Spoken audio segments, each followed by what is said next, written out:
একটা সময় ছিল বাংলাদেশি ব্যাটসম্যানদের কাছ থেকে ছক্কা দেখতে পাওয়াটা একটা বিরাট ব্যাপার ছিল।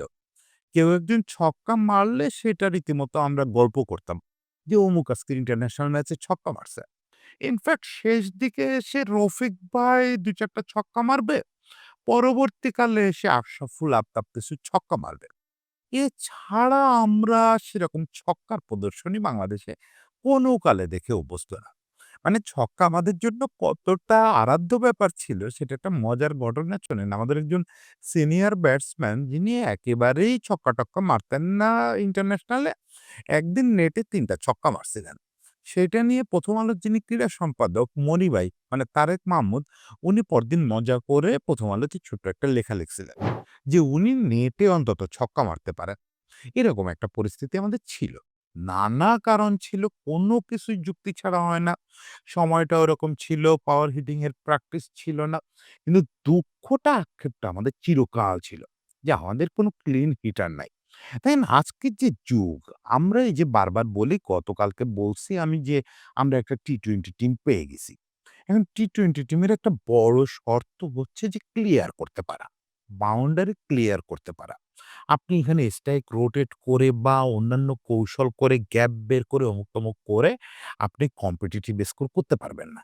এখন আপনার কম্পিটিটিভ স্কোর করতে গেলে আপনার টার্গেট রাখতে হবে বেশিরভাগ ক্ষেত্রে, বেশিরভাগ উইকেটে 200 এর কাছাকাছি যেতে হবে, কখনো 200 পার করে ফেলতে হবে। সেটা যদি করেন অন্যান্য কলাকৌশল মানে এই যে গ্যাপ বের করে একটু কিছু রান বের করলেন, সুন্দর প্লেসমেন্টে ৪ মারলেন, এগুলোর পাশাপাশি ওভারে ২-১ বার আপনার বাউন্ডারি ক্লিয়ার করতে হবে। আর সেই জিনিসটা যতক্ষণ না হচ্ছে আপনি টি-টোয়েন্টি টিম পাচ্ছেন না।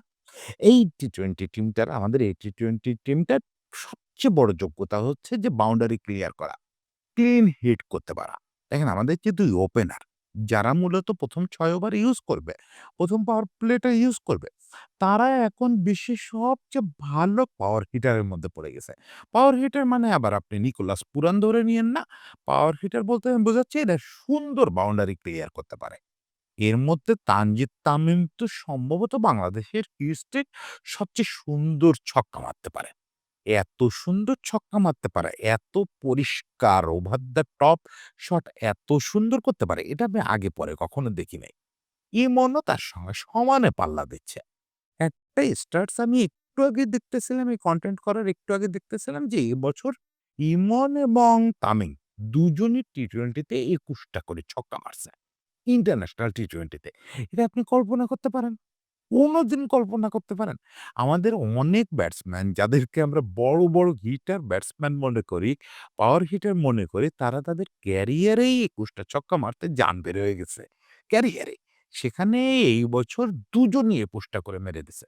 এবং স্টার্স এর কথা যেহেতু বললাম, একটা মজার স্টার্স, বিস্ময়কর একটা স্টার্স শোনেন। সেটা হচ্ছে এবছর ইন্টারন্যাশনাল টি-টোয়েন্টিতে সবচেয়ে বেশি ছক্কা মারা দলটার নাম বাংলাদেশ। এখন পর্যন্ত ২০২৫ এর এই যে জুলাই মাস শেষ হতে আসছে, এ সময় পর্যন্ত ইন্টারন্যাশনাল ক্রিকেটে, ইন্টারন্যাশনাল টি-টোয়েন্টিতে সবচেয়ে বেশি ছক্কা মারা দল আমরা। এটা কল্পনা করা যায়? কল্পনা করা যায়? আমরা ছক্কা মারতে শিখে গেছি। দেখেন ইন্টারন্যাশনাল সব ফরম্যাট মিলায় এখনো পর্যন্ত আমাদের তানজিদ তামিমের এবছর ছক্কা বোধহয় ৫৫ টা এখন পর্যন্ত। নাকি গতকালকের ম্যাচের আগে পর্যন্ত আমি ঠিক জানি না। এত ক্ষুদ্র, ক্ষুদ্র পরিসংখ্যান মনে রাখা আমার খুব জরুরি মনে হয় না? সেখানে আমি একটা জিনিস খুব জরুরি দেখলাম। সেটা হচ্ছে তানজিদ তামিমের চেয়ে বেশি টেস্ট খেলুড়ে কোন দেশের কেউ ছক্কা মারছে হচ্ছে শুধুমাত্র শেফার্ট। এছাড়া টেস্ট খেলুড়ে দেশের কোন ব্যাটসম্যান তামিমের চেয়ে বেশি ছক্কা এবছর মারে নাই। সব ফরম্যাট মিলায়।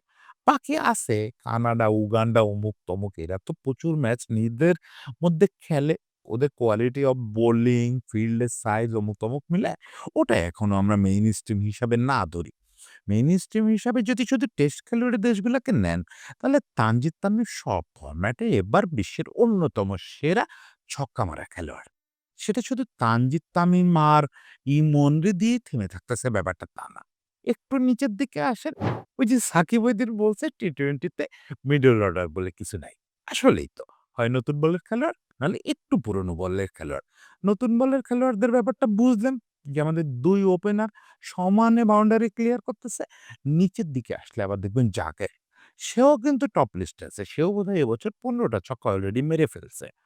২১ টার চেয়ে একটু কম হলেও বাংলাদেশের বাস্তবতায় কিন্তু ১৫ টা ২ বছর আগে হলে টপ পারফর্মার হয়ে যেত। কিন্তু ওরা ২ জন বেশি মারতেছে, ওরা সময় বেশি পাচ্ছে। জাকেরের হয়তো ২১ টা হয় না। বছর শেষে ও হয়তো ওই ২ জনকে টপকায় যাবে। কিন্তু দারুণ প্রতিযোগিতায় আছে। আর জাকেরের মূল স্ট্রেংথটাই ছক্কা ধরা। ওরা যেমন ছক্কার পাশাপাশি ৪ ও মারতে পারে। জাকেরের আবার ব্যাপারটা হচ্ছে যে ও রোটেট করবে না স্ট্রাইক, ৪ ও মারতে চায় না খুব একটা। ও যতদূর পারা যায় ক্লিয়ার করা। আর তানজিদ তামিম, ইমন ওদের ক্লিয়ারেন্স হচ্ছে মাপা। বড় জোর গ্যালারির ১ম সারিতে যাবে। আর জাকের হচ্ছে যত দূরে পারে। জাকেরের ছক্কা হচ্ছে সে মারবে একদম গ্যালারির উপরে চলে যাবে। ও পারলে ২-১ টা মাঠের বাইরে পাঠায় দেয়। এই ৩ টা পাওয়ার হিটারই আমার মনে হয় যথেষ্ট একটা দলকে দাঁড় করানোর জন্য। এর সঙ্গে আপনি মাথায় রাখেন শামিমের কথা। শামিম শুধু ছক্কা নির্ভর ব্যাটসম্যান না। শামিম বিচিত্র ব্যাটসম্যান। বলা হয় যে 360 ব্যাটসম্যান। সে কখনো এখান থেকে ৪ মারতেছে, ওখান থেকে ৬ মারতেছে। সে নানা রকম কলাকৌশলে রান বের করতেছে কিন্তু ছক্কাও মারতে পারে। সব মিলে এছাড়া অন্যদের কথা একেবারে যে বাকিরা কেউ ছক্কা মারে না তা তো না। আমাদের হৃদয়ও ছক্কা মারতেছে। নিচের দিকে তানজিম সাকিবও ছক্কা মারতেছে। আবার রিশাদও মারতেছে। মানে একটা জিনিস ঐদিন ইমন বলছে যে, "এই ফরম্যাটে আমাদের সাকসেস পাইতে গেলে প্রত্যেককে ছক্কা মারতে শিখতে হবে।" এবং আমাদের পুরো টিমটা এখন এটা নিয়ে কাজ করতেছে। কথাটা কথার কথা না। সেটা আমরা বুঝে ফেলছি। কারণ এরা ৩ জন প্রচুর ছক্কা মারতেছে। তামিম, ইমন আর জাকের। এছাড়া যে যখন ওই রোলটা পাচ্ছে ১১ নাম্বার ব্যাটসম্যান হলেও সে চেষ্টা করতেছে ১ টা ২ টা ক্লিয়ার করে দেওয়ার। এইটাই হচ্ছে আমরা টি-টোয়েন্টিটা শিখে ফেলছি। যে বারবার বলতেছি, বারবার এক কথা বলতেছি। আপনাদের মনে হচ্ছে যে এই লোকটা রিপিটেটিভ কথা বলে। যে আমরা টি-টোয়েন্টি দল পেয়ে গেছি। হ্যাঁ, টি-টোয়েন্টি দল পেয়ে যাওয়ার অন্যতম একটা শর্ত পূরণ করে ফেলছি। বাকি শর্তগুলো আস্তে ধীরে আমরা আলোচনা করব। আপাতত ছক্কার ব্যাপারে নিশ্চিত থাকেন যে আমরা বাউন্ডারি ক্লিয়ার করতে শিখে গেছি। আরো সুন্দর হোক, আরো বড় ছক্কা দেখ, আরো পরের ধাপে আমরা যেতে পারি সেই শুভকামনা থাকলো। সত্যিকারের একটা টি-টোয়েন্টি দলের স্বপ্ন নিয়ে থাকলাম। সবাই ভালো থাকবেন।